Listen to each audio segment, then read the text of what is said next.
आइए अब बात करते हैं अहमदाबाद में हुए उस बेहद दर्दनाक एयर क्रैश की जिसने सैकड़ों जिंदगियां ले ली। एयर इंडिया का ये जहाज AI 171 जो बोइंग का एक जहाज था, क्यों क्रैश हुआ, इसको लेकर के जितनी बातें, जितनी थ्योरीज इस क्रैश के बाद उठी हैं, शायद इससे पहले किसी और प्लेन हादसे के बाद इतनी चर्चा नहीं हुई हो।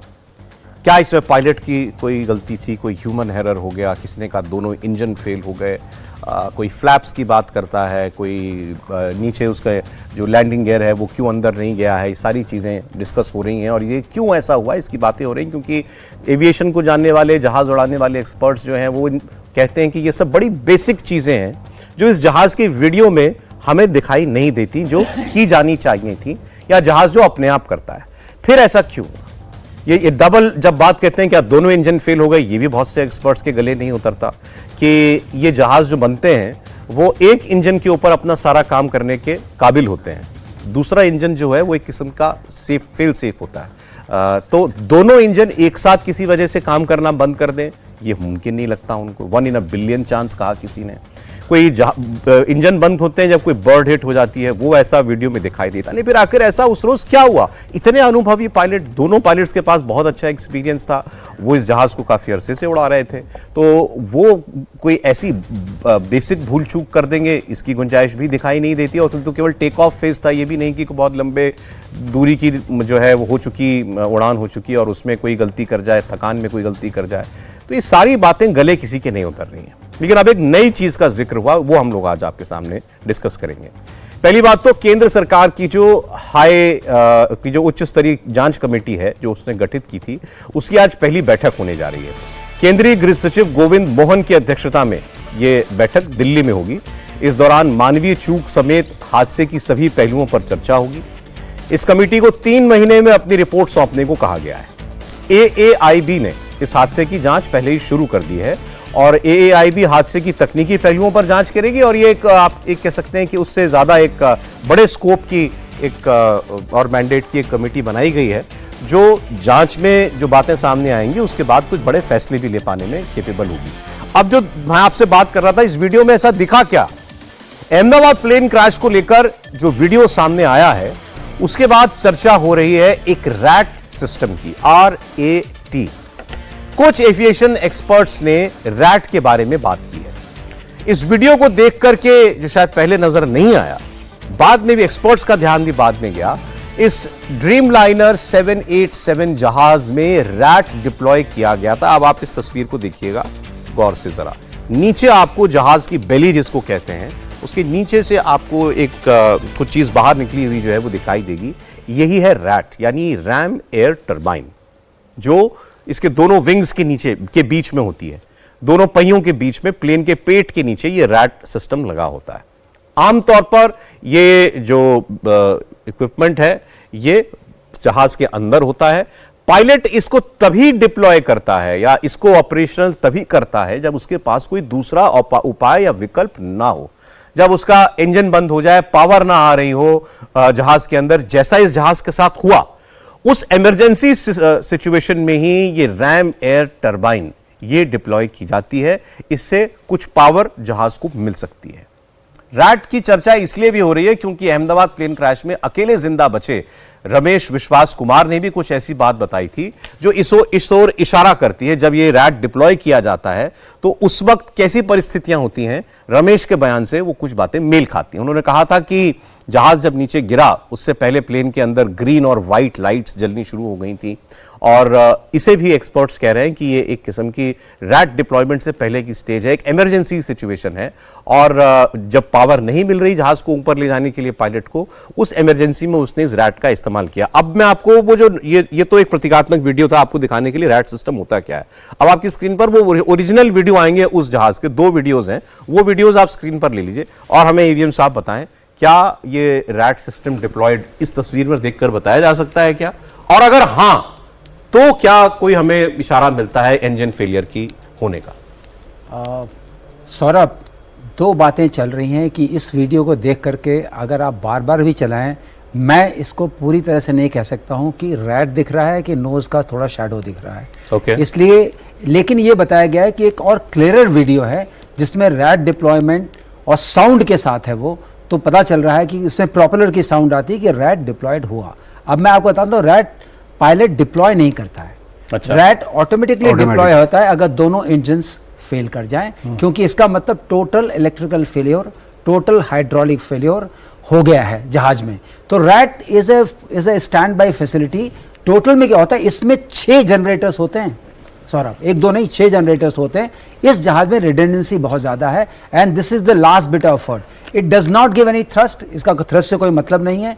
इसका सिर्फ ये मतलब है कि कम्युनिकेशन इक्विपमेंट आ जाएगा और हाइड्रोलिक्स आपके इतने हो जाएंगे कि आप उनको ऑपरेट कर सकते हैं कंट्रोल सर्फेसेस। ये इंजन का काम नहीं कर रहा है। ये इंजन, इसका मतलब इस रैट डिप्लॉय होने का मतलब ये होता है, जो आप अगर डिडक्टिव लॉजिक से जाएंगे, जो इन्वेस्टिगेटर्स होंगे, इसका मतलब दोनों इंजन फेल कर गए। ये आउटकम उसका निकलता है कि दोनों इंजन एक साथ फेल कर गए। तो फिर ये काम नहीं, अगर इंजन फेल कर गए तो इसको डिप्लॉय करने से क्या हो जाएगा? इसको डिप्लॉय करने से आप जैसे मेडे कम्युनिकेशन हो रहा है, कम्युनिकेशन स्टैब्लिश हो गया। आपके पास हाइड्रोलिक्स आ गई। अगर आप हायर लेवल पे हैं, आप समझ करिए क्रूजिंग लेवल पे हैं, तो आपका स्पीड है, आप इंजन को रीलाइट कर सकते हैं, आप एयरक्राफ्ट को ग्लाइड कर सकते हैं, जो हडसन वाले केस में हुआ था, और ग्लाइड करके नीचे ला सकते हैं, क्योंकि कंट्रोल सर्विसेज जो एलेरॉन्स हैं, रडर्स हैं, जो आपके जितने भी आपको लेके चलते हैं, फ्लैप्स हैं, उन पर आपका कंट्रोल है, ये उनको प्रोवाइड करता है। Is most critical part. इस हाइट में इससे ज्यादा कुछ नहीं हो सकता है। तो एयर ये कम्युनिकेशन देता है। 30 सेकंड, इसका मतलब हम ये मान लें, क्योंकि हमें मालूम नहीं इसके बारे में, सिर्फ ये बात करना सोचा कि मैं सवाल पूछ लूं आपसे। हम ये मान लें कि रैट अगर डिप्लॉय हुआ है तो ये इसीलिए हुआ है डिप्लॉय ऑटोमेटिकली कि दोनों इंजन फेल हो चुके हैं। Absolutely, there is no doubt about it. RAT का डिप्लॉय होना इस बात का सबूत ऑटोमेटिक है। हाँ। इसीलिए लोग रैट की बात करने लगे। जो कैप्टन स्टीव थे, जिनका वीडियो पहले बहुत पॉपुलर हुआ था, उन्होंने आके अपोलोजाइज किया है, क्योंकि उन्होंने कहा था फ्लैप की प्रॉब्लम है, इंजन की। मैं जरा बता देता हूं, आप ये कुछ एक्सपर्ट्स की वीडियो जरा वायरल हो गए इस एक्सीडेंट के बाद। उन्हीं में से एक ये कैप्टन स्टीव हैं। ये यूएस एयरफोर्स में रह चुके हैं, उनके टॉप गन उसमें भी थे ये प्रोजेक्ट। नहीं, इन्होंने 787 फ्लाई भी किया है। 787 फ्लाई किया, 20,000 घंटों का फ्लाइंग एक्सपीरियंस है इनके पास। इन्होंने अपने पहले वीडियो में कहा था कि मुझे जो पॉसिबिलिटी दिखाई देती है, बर्ड हिट हुआ नहीं है, फ्यूल कंटामिनेशन हो सकता है, या तो अगर इंजन फेल की बात है। फिर ये इस निष्कर्ष पर पहुंचे थे, मुझे ये लगता है कि इसमें को पायलट की गलती थी। लेकिन फिर इन्होंने कहा कि मैंने वीडियो और ध्यान से देखा तो मुझे ये लग रहा है कि रैट डिप्लॉयड है। तो रैट डिप्लॉयड है तो इसका मतलब ये कोई ह्यूमन एरर नहीं है, इसका मतलब इंजन फेलियर है। वो भी अपना असेसमेंट सुधार के यहीं पहुंचे। हाँ, अब आप इसके क्या कारण हो सकते हैं? सबसे बड़ी बात, अगर चर्चा में थोड़ा समय हो तो सबसे बड़ी बात है कारण क्या हो सकते हैं।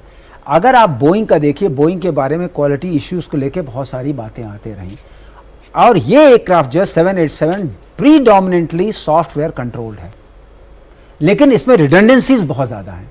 किसी भी एक चैनल की कम से कम 6 रिडंडेंसीज, जैसे मैंने आपको बताया, इंजन जो पावर के लिए 6 जनरेटर्स हैं, 4 मेन हैं, 2 ऑक्सिलरी जनरेटर्स हैं। तो उसके बाद ये रैट डिप्लॉय होता है जब फुल इंजन फेलियर होता है दोनों इंजन का, और इसका एक इंजन सफिशिएंट है पूरे जहाज को ले जाने के लिए विद फुल लोड। वहां कोई इसमें कमी नहीं है। अदा ये डिप्लॉय था कि नहीं? अब वीडियो, हम तो वीडियो में देखने की कोशिश कर रहे हैं, लेकिन वो तो जो उनको ब्लैक बॉक्स वगैरह मिला है, उसमें पता चल जाएगा। जो जांच में ब्लैक बॉक्स वगैरह मिल गया है उस सब में तो आ ही जाएगा ना। आपको बता रहा हूं, इसीलिए मैं कह रहा हूं, we are discussing belated stage. जांच में एक जो भी जांच को मिल्क करेगा, हम डेटा मिल्क करते हैं, I have milk data my self several number of times. इसमें हजारों पैरामीटर्स रिकॉर्ड होते हैं, सारे हाइड्रोलिक्स पैरामीटर्स रिकॉर्ड होंगे, सारे फ्यूल पैरामीटर्स रिकॉर्ड होंगे, सारे आपके कंट्रोल सर्फेसेस की जो मोमेंट बाय मोमेंट है, हम उसको टाइम ग्राफ में रन कर सकते हैं। और आजकल यह भी सुविधा है कि आप उसको ले जाइए DFDR को और सिमुलेटर में लगाइए, the flying will take place accordingly, simulated flying. इसका मतलब कोई भी मोमेंट आप मिस नहीं करेंगे।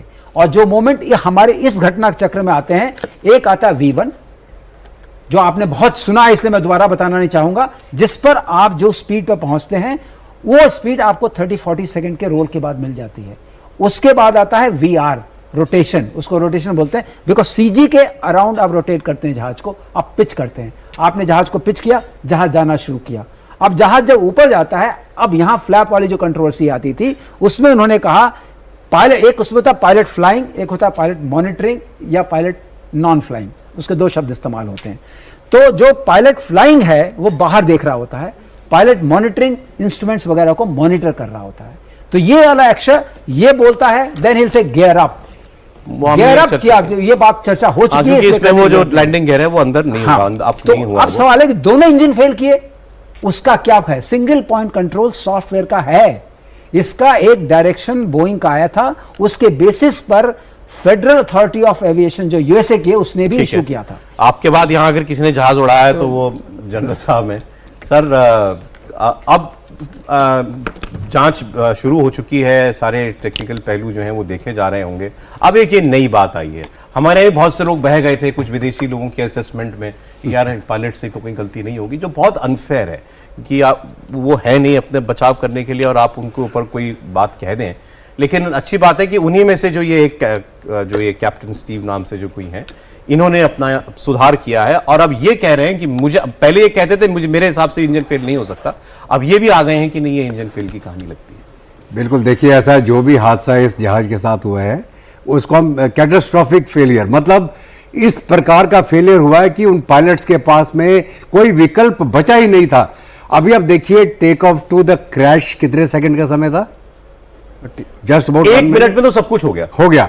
तो जब इनको पता चला कि कैटास्ट्रोफिक फेलियर हो गया है, 30 से 35 सेकंड बचे थे पायलट के पास में इस जहाज को बचाने के। यहाँ मतलब कहानी खत्म, मतलब सोचने का समय नहीं था। आप सोचिए 30 सेकंड, आप स्टॉप वॉच ऑन करिए और देखिए आप कितना समय में 30 सेकंड खत्म होते हैं। तो ये एक इतना बड़ा एक फेलियर हुआ है जो दो एक्सपीरियंस पायलट, 8000 घंटे की एक की एक्सपीरियंस, दूसरे की 1100 घंटे की एक्सपीरियंस, कोई बोले उसने गलत बटन दबा दिया, सवाल ही नहीं उठता है।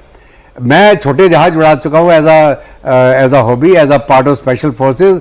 माइक्रोलाइट उड़ा चुके हैं हम, वो जिसको बोलते हैं स्काई डाइविंग कर चुके हैं, पैराग्लाइडिंग कर चुके हैं। तो ये आउट ऑफ क्वेश्चन है कि जब आप फ्लाइंग कर रहे हो तो आप कोई गलत बटन दबा दें, सवाल ही नहीं उठता है, क्योंकि आपको पता कि एक गलत कार्रवाई आपने करी तो आपकी जिंदगी आपके हाथ से निकल जाएगी।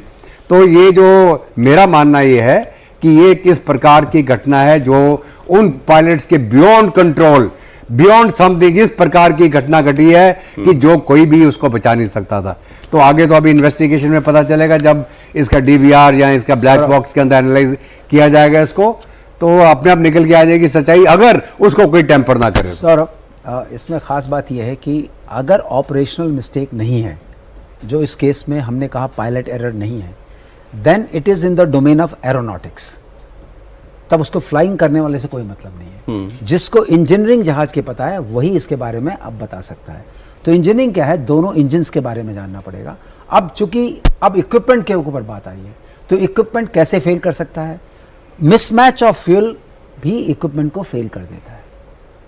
अगर फ्यूल आपको एटीएफ चाहिए, आपने गैसोलीन भर दिया तो वो हो सकता है, लेकिन हम ग्राउंड पे क्या होता है, ग्राउंड में जो दोनों के बाउजर्स होते हैं, उनकी जो मार्किंग्स होती हैं, उनके नोजल साइजेस होते हैं, एब्सोल्युटली डिफरेंट होते हैं।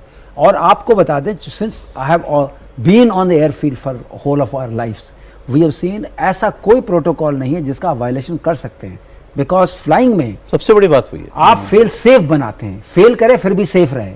तो उसमें इसीलिए डिप्लॉय होता है कि अगर आपकी सारी इलेक्ट्रिकल पावर चली गई, तब भी आपके पास कम्युनिकेशन करने की पावर है, कंट्रोल सरफेसेस को मूव करने की पावर है, तभी आप जहाज को चला सकते हैं। लेकिन ये क्रूजिंग हाइट पर होता है, जिस हाइट पर ये हुआ है, जो कि 400 फुट ही ऊपर था, पायलट कुछ कर ही नहीं सकता था। इसमें आप देखिए थोड़ा ये हो रहा है, दोनों इंजन फेल कर गए, it flutters like a leaf.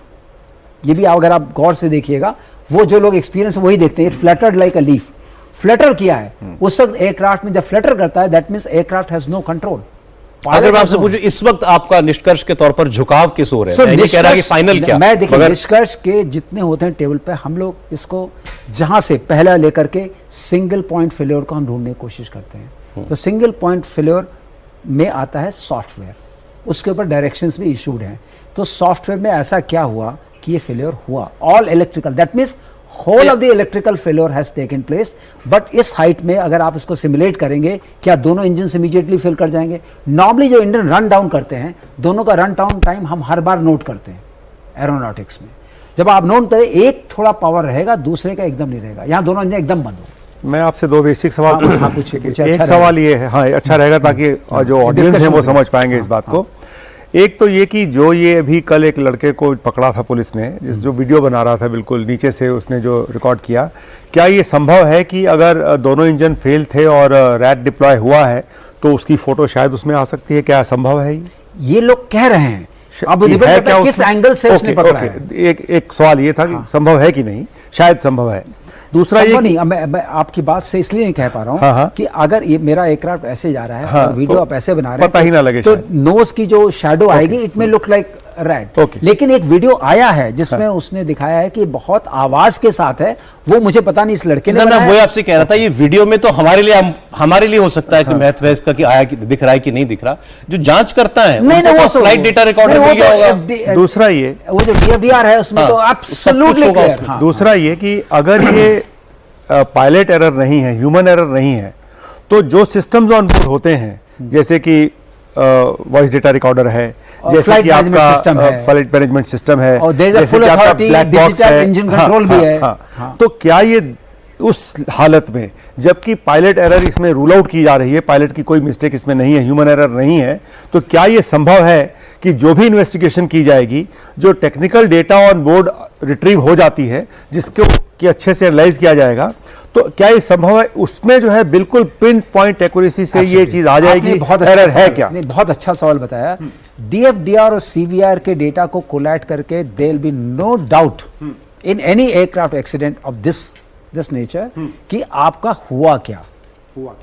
इसकी आपको जरा भी नहीं होगी, लेकिन कोलैट करना पड़ेगा। कोलेशन के लिए चूंकि 8 अथॉरिटीज हैं, बहुत सारी अथॉरिटीज इन्वॉल्व हैं, everybody will come on page, there be a good discussion on this. बहुत गंभीर विषय है, ये बहुत गंभीर है, जाहिर है, तो जाहिर बहुत है, गंभीर जाने विषय नहीं है है। इस पर, क्योंकि इससे लेकर के हम क्या करते हैं, हम एक निकालते हैं मॉडिफिकेशन या हम निकालते हैं इंस्ट्रक्शन कि आपको ये करना पड़ेगा। सर, पूरी एविएशन इंडस्ट्री हिल जाएगी अगर ये इंजन फेलियर की बात अगर प्रूव हो गई तो। जनरल मैसन, एक आखिरी सवाल, सिर्फ एक आखिरी सवाल। अच्छा। कि जो रिडंडेंसी थ्योरी है वो ये कहती है कि चाहे आप 98-99% तक रिडंडेंसी किसी इक्विपमेंट में ऑन बोर्ड कर दें, 1% चांस उसमें फिर भी फेलियर का होता है, और ये फेलियर कब होगा, कितने समय बाद होगा, कितने हजार फ्लाइंग के बाद होगा, कोई कह नहीं सकता इसके ऊपर।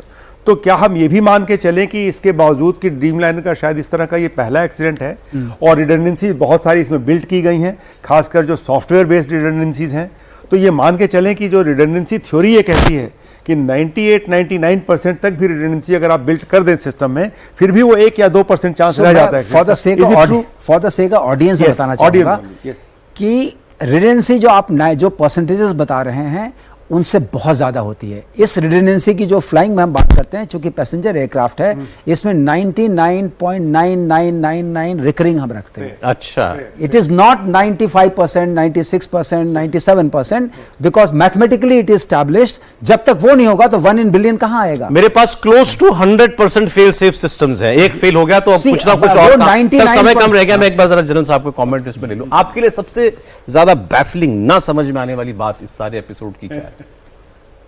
बड़ा अच्छा सवाल है, पर एक दिमाग में बार बार आता है, क्या सैबोटाज पॉसिबल है? और जब इन्होंने ये बोला कि ये सॉफ्टवेयर कंट्रोल रहते हैं, ये सिस्टम सॉफ्टवेयर को अगर आप मैनिपुलेट कर सकते हैं तो फिर पॉसिबल है, क्योंकि इंजन्स का जो एकदम रुकना, वो फुल थ्रॉटल में आप देखिए वो दृश्य दिखा रहा है, वो चला जा रहा है, सडनली बस वो टेक ऑफ के थोड़ी देर के बाद ही मुश्किल से 30 सेकेंड्स के अंदर ये वो जाके स्टॉल हो जाता है। How can engines fail at that height suddenly?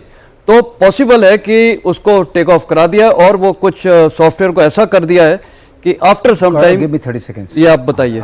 नहीं, 30 seconds, बिकॉज सैबोटेज बहुत बड़ी बात है और नेशनल टीवी से हम लोग बोल रहे हैं, इसका बहुत मेजर इम्पैक्ट पड़ेगा ऑडियंस के ऊपर।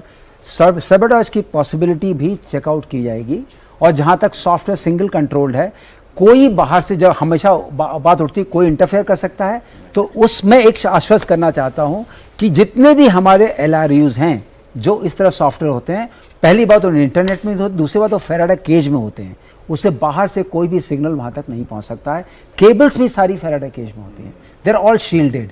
तो इस बात से हमें बिल्कुल आश्वस्त रहना चाहिए कि इस तरह की बात बाहर से नहीं हो सकती है। हाँ, जब आप इंटरनल सैबोटेज की बात करते हैं तो कई उसके आयाम हैं जो अभी डिस्कस करने का टाइम नहीं है, तो छोड़ते वो हैं, जांच होती है लेकिन तो ये चेकआउट की जाएगी। जांच में तो हर चीज, हर एंगल देखते ही हैं वो, लेकिन ये इसका सच आना, बाहर आना तो बहुत ज़रूरी है, और वो ये उम्मीद करें कि ये काम जल्दी हो, क्योंकि इस किस्म की जांच में समय लगता है। लेकिन देश नहीं, केवल देश ही नहीं, दुनिया जवाब चाहती है इस बात का कि ये जहाज़ आखिर गिरा तो क्यों गिरा। आज समय इतना ही था, बहुत शुक्रिया। एयर वाइस मार्शल साहब ने हमारे लिए एक पूरी क्लास लगा दी एविएशन की आज। बहुत शुक्रिया सर आपका, बहुत शुक्रिया जनरल रॉय आपका, जनरल दत्ता, जनरल वैसे, बहुत शुक्रिया।